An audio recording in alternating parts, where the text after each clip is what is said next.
So let's go ahead and give this third shape a try.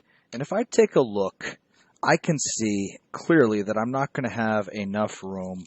It's very clear that I won't be able to fit the front view and the top view in this small space that I have left between the bottom and the top. If you try and it's wrong, you got to erase and go to the next page. I'll leave it up to you to decide whether or not you have enough room. I need to go to the next page to sketch this third shape, which is this weird kind of slanted shape right here.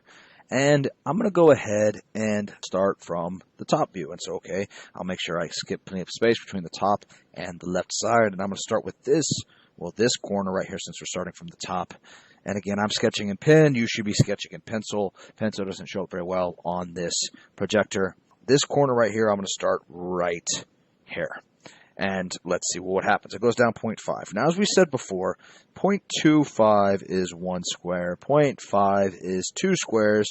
1.00 is, or 0.50, I guess I should say. 1.00 is 4 squares, and so on and so forth. Basically, 0.25 is 1, and then multiply for that. So 0.5, if it says 0.5, we know that that's really 2 squares. And so what happens? Well, from here, it goes down 2. And then from there, it says 1, which we know is 4 squares. And so we'll go to the right 4 squares. So 1, 2, 3, and 4. And then, well, the question is how far to the right do we go from there? And, well, I really can't tell because it's kind of a slant. So it's going to be longer than what we can see from the top view. And you'll see what I'm talking about in a little bit. Just have to trust me here. I'm going to go ahead and leave that blank for now. We'll come back to that later.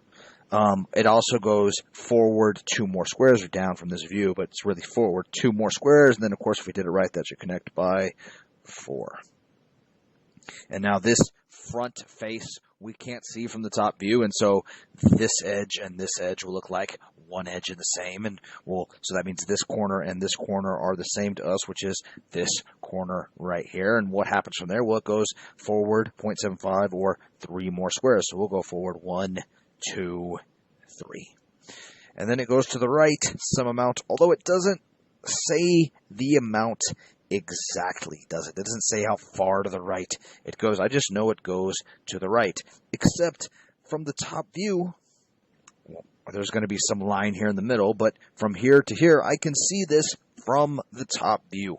And so, well, let's go ahead and draw it all the way to the right. 1, 2, 3, and how many squares does it go? Well, 2 times 1, that's 4. That's 8 squares, and then 0.25 extra. So 2 and an extra quarter is 8 plus 1 extra quarter is 9. So we'll go to the right. That's 3. We go 6 more. So 4, 5, 6, 7, 8, and 9. And then, well, what else? Well, I know that the back is uniform, so it went 3 and then 2, so this depth is uniform from here. And so I know, well, it goes 3 from this top face, and this other face up here goes an extra 2.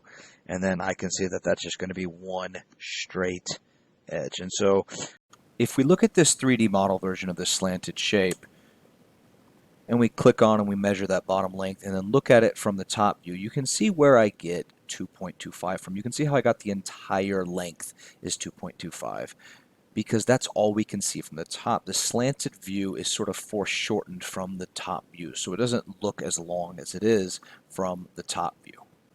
And so this top view is separated into 3 faces, this 1, 2, and 3 face.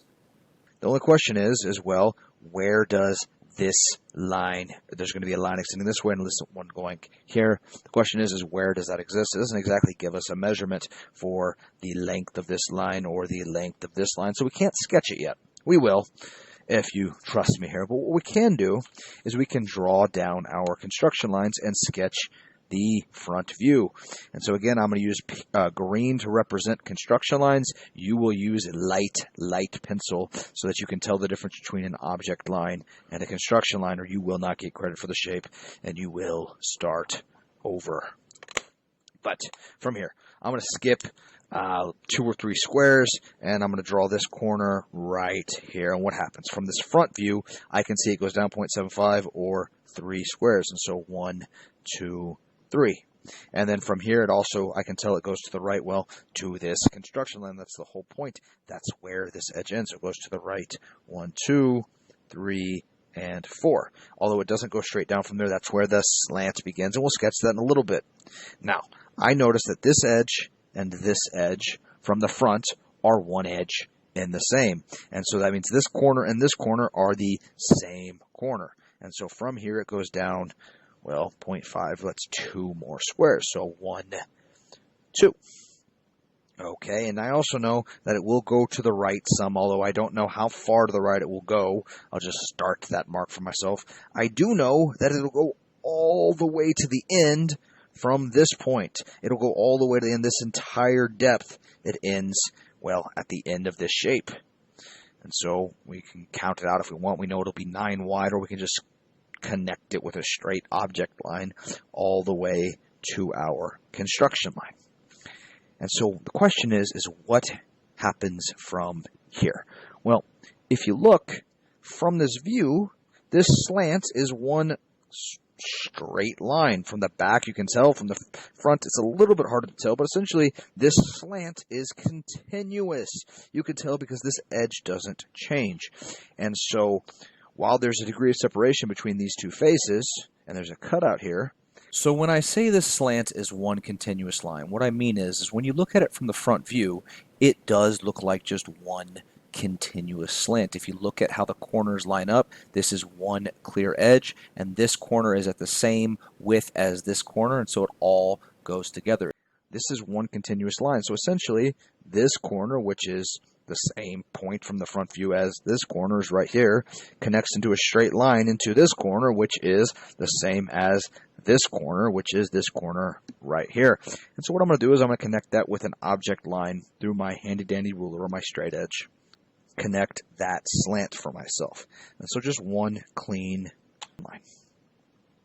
And so that actually answers my questions that I had before. Where does this edge end? Well, this edge ends where the slant begins, and so I can just extend this out all the way to my slant. And so what does this work out being?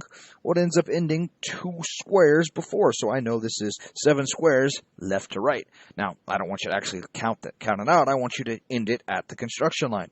And then I want you to mark that corner for yourself and draw a construction line up from there so you can make sure everything lines up. And so we draw ourselves a construction line straight up from there. And actually, that's kind of a general rule. It's not lines that you sketch up from. It is intersections of lines. And so from here, I sketched downward because I had a vertical line. But here, I didn't have a vertical line. I had one here, but not coming out of this shape.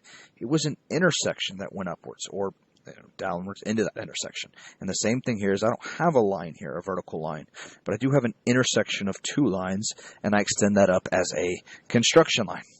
And so earlier I found out this line will end somewhere. It ends at the construction line, and then from there it goes down or forward 3 more squares. And so this face right here is this face is this face, and then of course this one is this face. And so it could be a little confusing comparing the front view and the top view to the isometric view, this 3D view. But essentially, this face and this face are the only faces you can see from the front. If you look at it from the front, this top edge right here and this slanted edge right here, you can't actually see from the front. Whereas if we look at it from the top view, we could see this face and this face, these 2 platformed faces. But we can also see this slant because it is slanted. And so all we have left is the side view. And so I'm going to go ahead and extend out these 3 construction lines as well and wrap this up real quick. So we got our 3 light construction lines as compared to our dark object lines. Again, it's very important that you can see the difference between the 2 lines. And this is going to look like one uniform face to us. We can't see these front faces, and we can't see these top faces from the side. All we can see is this slant. And so looking at our 3D model, we can see what I mean. If we look at it from the side view, all we can see is this slant. It's the only thing visible from here.